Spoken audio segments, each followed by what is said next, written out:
class 12. Today we're going to start with a new chapter. That's a Naxal movement. Okay, now Naxal movement, it comes from the name Naxalbari. Okay, that is a subdivision in Siliguri. Okay, a subdivision, your Darjeeling district. Okay, and we term it as internal security threat because it is our people who's been revolting against the government. Okay, therefore we call it as internal security threat. External security threat becomes, a threat from your Pakistan, from Nepal, from Bhutan. That is the external security threat. But Naxalism is in India. Okay, West Bengal. Okay, the northern part of Bengal or North Bengal, right? Okay, so if we have to look at the ideology from where, okay, this movement, you know got its ideology backed up. So it is from your CPIM, okay, the Communist Party of India. And we know your Communist Party of India, your CPIM, okay, and just look at the symbol here, the red flag, okay, with a sickle and a hammer and a star. And children, we know communism that started in Russia. Okay, that started with your Lenin, Stalin. Okay, and of course, this basically the symbol in the flag itself denotes, okay, who uses a sickle and a hammer. Okay, it is the labor, it is the farmers. Okay, so the grassroots level people. So this party stands for the grassroots level people to have a classless society. Okay, and hence this was the ideology that was adopted, okay, by this Naxalbari movement or the Naxalites. Okay, they basically belong to this CPI, that is the Communist Party of India, that was already established in 1920. But even after, independence of India, okay, we see Congress Party coming into power, okay, in 1947. Okay, and after so many years of independence, when this incident happened 1969, till then, children, we could see the real independence was not felt by these grassroots level people, because we still had the zamindars oppressing these section of the society. Okay, and hence we have the breakup in the CPI, because CPIM also, okay, the Communist Party of India, they also now started to, taking part in your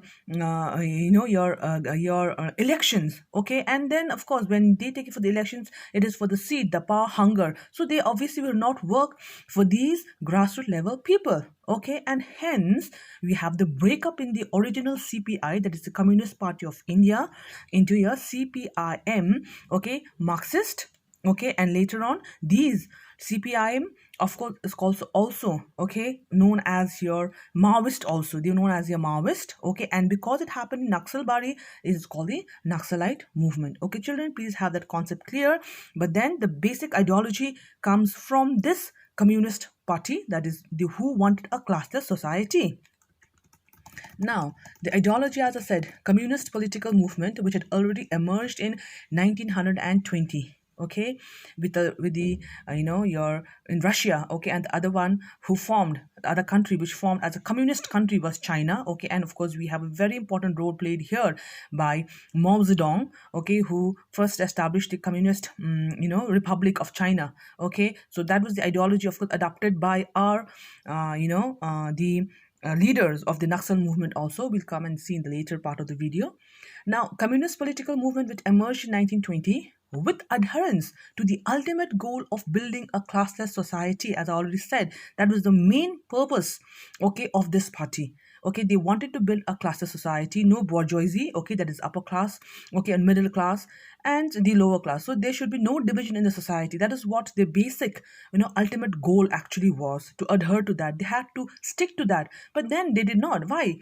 Because they vary from election, because they also started, okay, contesting in elections with other political parties. Okay, and that was what the CPI did, that is the Communist Party of India.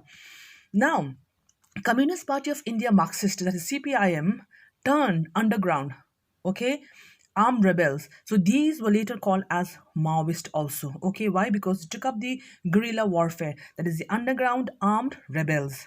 Okay, that's the Maoist. So it's a breakup of your CPI into your CPIM, the Communist Party of India, that is Maoist. Why now? Because CPI joined your electoral democracy in 1951. Okay, they also wanted to take part, in the elections. And of course we saw, okay, the power hunger, okay, they wanted position. Obviously then, therefore they would not work for the classless people. I'm to say for the grassroots level people, those are the farmers and the laborers.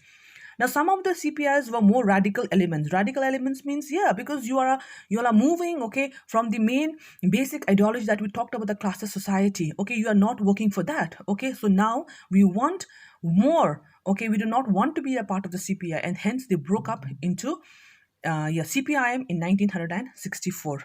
Now again, this CPIM also embraces electoral politics. Later, this party also now comes up into your taking part in your electoral democracy. Okay, so from there also it was unacceptable again to the more radical Maoist faction, because they did not want to be a part of the electoral democracy and did not want to be in that, power hunger system. Okay, but they wanted to do much for the society. Okay, so they also again break up from the CPIM, okay, and they start the violent Naxalite movement, basically only for the classless people, that is the peasants. Okay, and the very incident that takes place, okay, and leads this Naxal movement, that gives the immediate reaction to it, it is because of a peasant. Okay, that happens, right? So they start into, again, break into the faction. So CPI, then CPIM, and again from the breakup of the CPIM, because they were participating in their electoral democracy, okay, they now turned into something violent. And basically here now we talk about is the guerrilla warfare. Okay, guerrilla means hiding and attacking your enemies. Okay, and all armed people, okay, with all weapons, right? So that now becomes a Naxalite movement. So now I have a picture of Mao Zedong here. Why? Because he was the founder of your Communist Party of China and People's Republic of China. He's formed by your Mao Zedong, and he plays a very important role. And our important leader here of the Naxal movement, okay, basically is very much influenced, okay, by him, that is your Mao Zedong, and his ideologies. Okay, that is what is implemented in the your Naxalite movement. Okay, so what was Mao's ideology? That is Mao Zedong. Okay, and he believed no belief in parliamentary democracy. That means no people's representative. Okay, and then you have an elected government, and having different portfolios. Did not believe in that. To capture political power, that means he wanted, power is in the barrel of the gun. That is what he said. Okay, that means you pick up your arms and armaments, okay, against the government, okay, who turns to be a dictator. Okay, so hence you start your own policies. That is what he believed in. Therefore, no parliamentary democracy. Capture political power by overthrowing the democratically established government, okay, through a protracted mass armed struggle. So does not want a democratically established government. What does he want? A mass armed struggle against the government.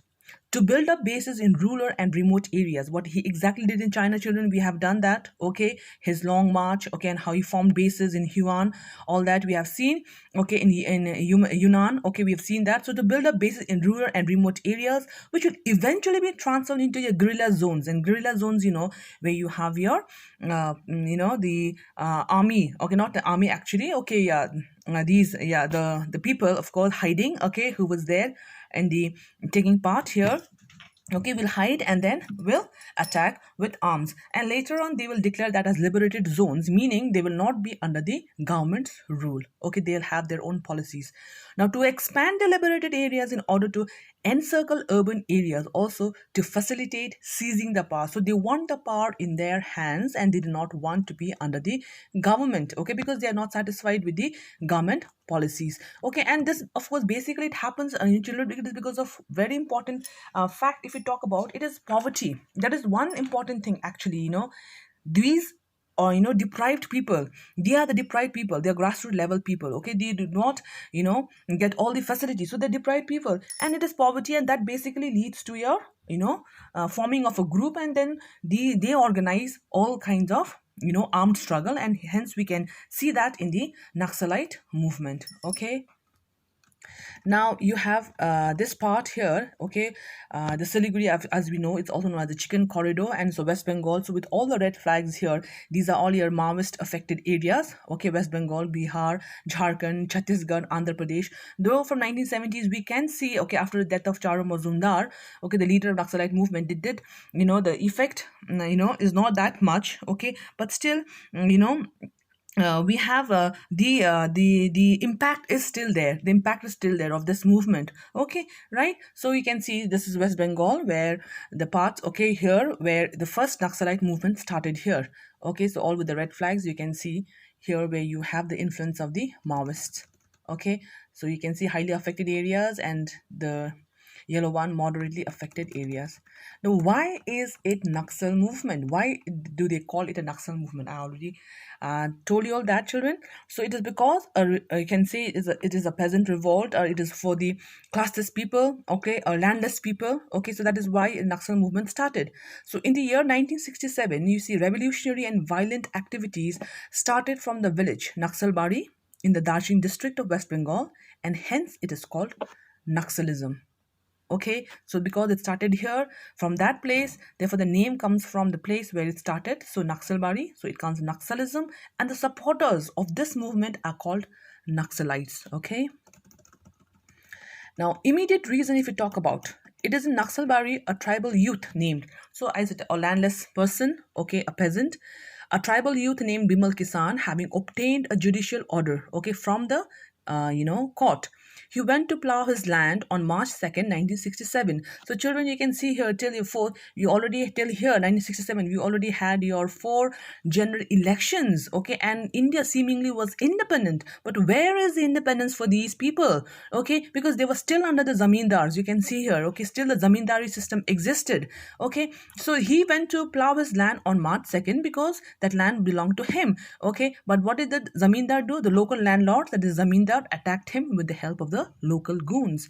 Obviously, the tribal people of the area retaliated and started forcefully recapturing their lands. Okay, so that is it belonged to them. Okay, that is their land. Okay, these are the tribal people. Okay, the landless, the peasants. But what did the zamindar do? Zamindars were oppressing them for so many years. Okay, and now when actually it was already there in the Constitution of India. Okay, where it was said in the 5th schedule and the 9th schedule, it has already said that these tribal areas are not to be, fingered by any other person because it belonged to them. But what did happen? The local landlord zamindar attacked with the help of the local goons, although the high court had already given orders to this tribal people person, okay, that the land belonged to him. Yet we can see that the local landlords attacked him with the help of the local goons, and the tribal people of the area retaliated and started forcefully recapturing their land. So this is the immediate reason we can talk about, we can say, for the Naxal movement. Okay,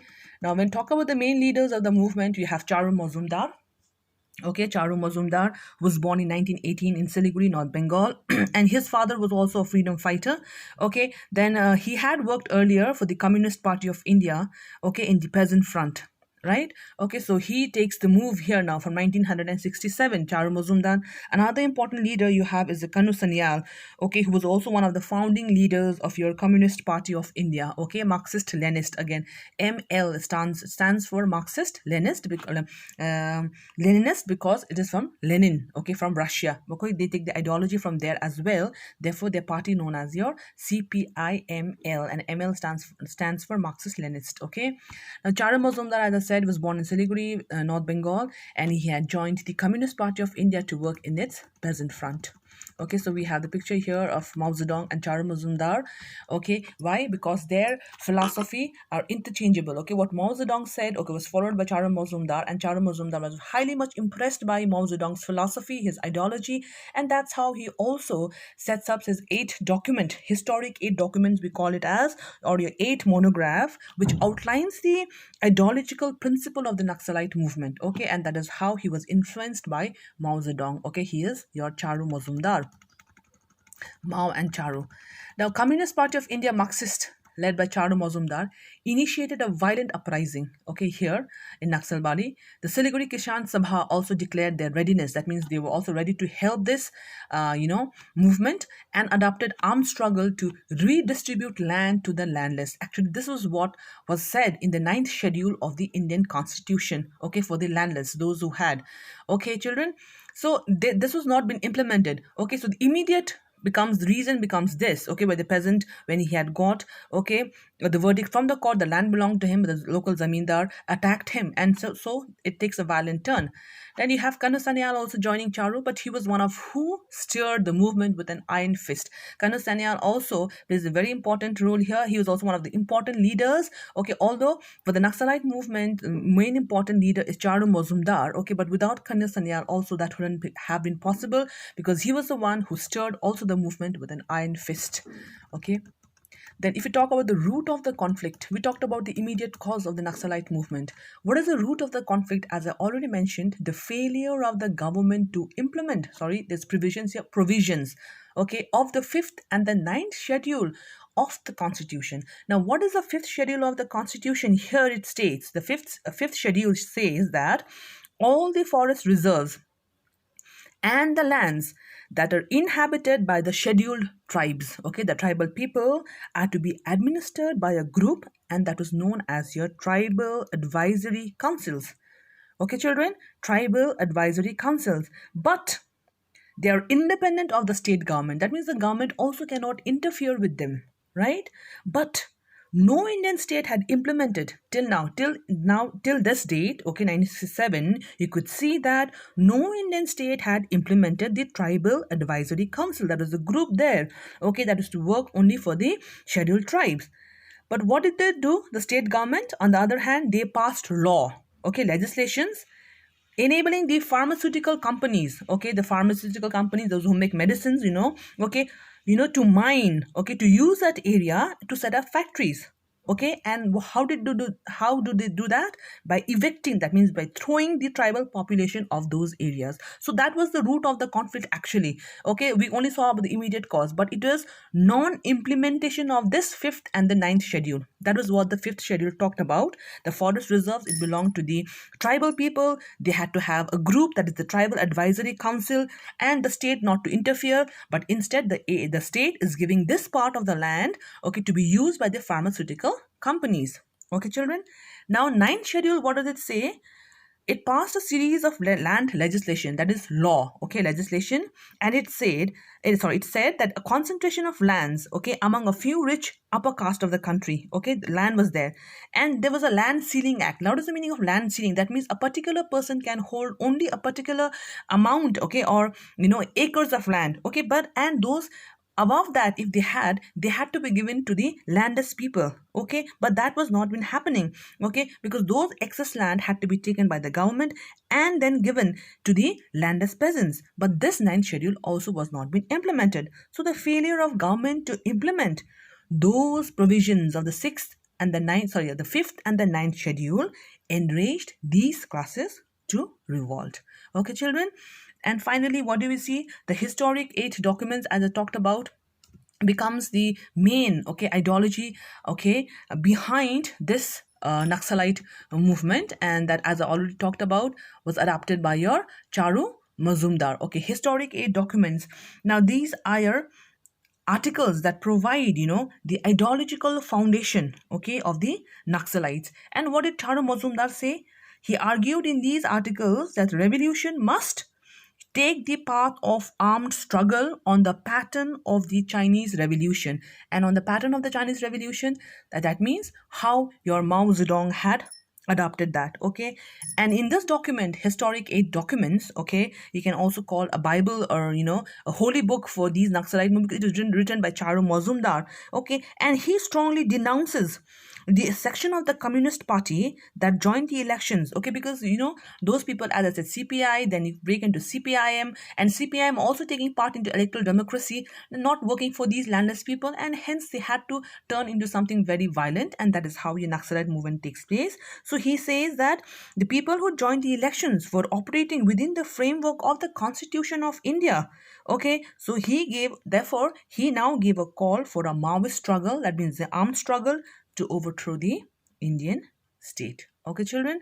So please now go through it properly, okay, listen to the audio, and whatever I have not written here, okay, not in the slide, please, you need to make a note of those, what explanations I have done, okay. The historic 8 documents, you have to know that what is it, okay, and you can also have a look in your book, of the Naxal movement, that is in page 60, 61. Okay, the Naxal movement, you can just have a look there and give a reading, as well as go through the listen to the video and make a note of it. Okay children, thank you so much.